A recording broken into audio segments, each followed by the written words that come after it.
Global সমুদ্র flotilla সমুদ্র পথে গাজায় ত্রাণ নিয়ে যাওয়া একটি বৈশ্বিক প্রচেষ্টা।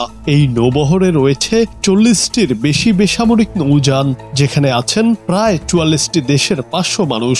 বাংলাদেশ থেকে যোগ দিয়েছেন আলোকচিত্রী ও মানবাধিকার কর্মী শহীদুল আলম। বুধবার রাতে এই নৌবহরে হানা দিয়েছে দখলদার ইসরায়েলি বাহিনী। এরই মধ্যে 13টি জাহাজ থেকে গ্রেটা থুনবার্গ সহ 2 শতাধিক কর্মী সমাজসেবীকে বন্দী করেছে ইসরায়েল। সারা দেশের মানুষের মনে এখন একটা প্রশ্নই ঘুরপাক খাচ্ছে, শহীদুল আলম কেমন আছেন? জানা গেছে শহীদুল আলম কনসাইন্স নামে একটি বড় জাহাজে রয়েছেন।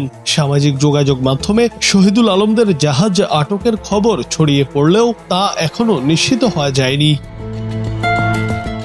কয়েক ঘন্টা আগেই ফেসবুকে শহীদুল আলম পোস্ট করেছিলেন। ওই পোস্টে তিনি ইসরায়েলকে ইঙ্গিত করে ইংরেজিতে লেখেন, আমরা বারবার যাত্রা করব, কারণ এই জলসীমা তোমাদের নয়, ওই ভূখণ্ড তোমাদের নয়, যতক্ষণ না ফিলিস্তিন স্বাধীন হচ্ছে।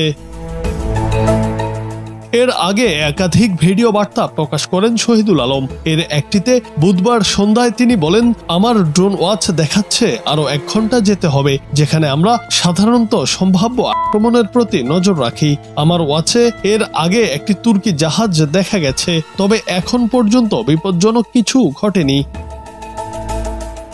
আরেকটি ভিডিওতে তিনি বলেন, আজ সন্ধ্যায় সমুদ্র উত্তাল হয়ে ওঠে, বজ্রপাত হয়, বিপদ আসে, আমরা দ্রুত ঝড়ের আগে যেতে চেষ্টা করি। তখন আরেকটা ব্যাপারও ছিল, আমরা জানতে পারি আমাদের সবচেয়ে সামনের যে ফ্লোটিলা আলমা, তাতে ইসরায়েলি জলদস্যুরা হামলা শুরু করেছে। আমরা এই উত্তাল ঝড়ের মধ্যে যত দ্রুত সম্ভব এগিয়ে যাওয়ার চেষ্টা করছি। সবার পেছনে সবচেয়ে বড় জাহাজে রয়েছি আমরা, কাজেই আমাদের উপর কি আসবে তা এখনো বোঝা যাচ্ছে না। ইসরায়েল অন্যদের উপর আক্রমণ করে আমাদের ভয় দেখানোর চেষ্টা চালাচ্ছে। এদিকে সর্বশেষ খবর অনুযায়ী গাজার সীমানায় ঢুকে পড়েছে গ্লোবাল সমুদ্র ফ্লোটিলার কয়েকটি জাহাজ।